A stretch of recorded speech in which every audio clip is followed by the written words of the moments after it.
Kozhikode medical കോളേജിൽ ഗുരുതരമായ ചികിത്സാ പിഴവുകൾ ആവർത്തിക്കുന്നതിനെതിരെ പ്രതിഷേധം ശക്തമാക്കി ബിജെപി. ജില്ലാ president advocate V K Sajeevan നടത്തിയ ഏകദിന സത്യാഗ്രഹം സംസ്ഥാന general secretary M T Ramesh ഉദ്ഘാടനം ചെയ്തു.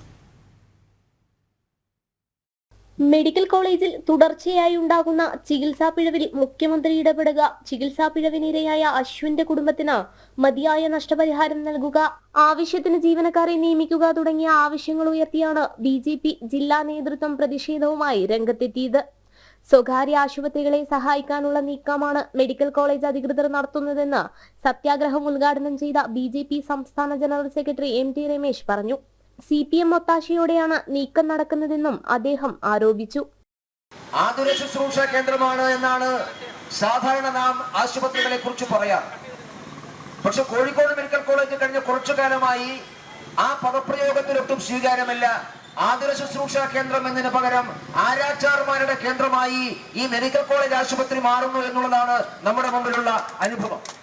അടിയന്തര ശസ്ത്രക്രിയ വേണ്ടിയിരുന്ന അശ്വിന് ചികിത്സ നിഷേധിക്കുന്ന സമീപനമാണ് അധികൃതർ സ്വീകരിച്ചതെന്നും കുടുംബത്തിന് സാമ്പത്തിക സഹായം ഉടൻ നൽകണമെന്നും ജില്ലാ അധ്യക്ഷൻ അഡ്വക്കേറ്റ് വി കെ സജീവൻ ആവശ്യപ്പെട്ടു. തികഞ്ഞ അനാസ്ഥ കൊണ്ടിപ്പോ അശ്വിൻ ഏറ്റവും ഒടുവിലുണ്ട അശ്വിൻ തുടയെല്ല് പൊട്ടി ഇവിടെ വന്നു. അവിടെ കൊഴുപ്പ് ലീക്കായി തലച്ചോറിലേക്ക് കയറി. ഒരു ദിവസം പിന്നിട്ടു, 2 ദിവസം പിന്നിട്ടു. എന്നിട്ടും സർജറി ചെയ്യാതെ അടുത്ത വെള്ളിയാഴ്ചത്തേക്ക് സർജറി മാറ്റിയപ്പോഴാണ് അവർക്ക് സ്വകാര്യ ആശുപത്രിയെ ആശ്രയിക്കേണ്ടി വന്നത്. പക്ഷേ ആ സമയമാകുമ്പോഴത്തേക്കും അദ്ദേഹത്തിൻ്റെ ആരോഗ്യനില വഷളായിപ്പോയിരുന്നു.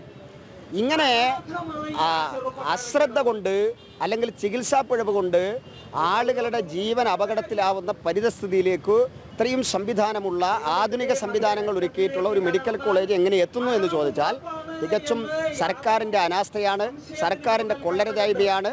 ഉത്തരവാദിത്തത്തിൽ നിന്ന് സർക്കാരിന് ഒഴിഞ്ഞുമാറാനാകില്ലെന്നും അനാസ്ഥ തുടരുകയാണെങ്കിൽ BJP അതിശക്തമായ പ്രതിഷേധ പരിപാടികളുമായി മുന്നോട്ടു പോകുമെന്നും നേതൃത്വം മുന്നറിയിപ്പ് നൽകി. ജനം, കോഴിക്കോട്.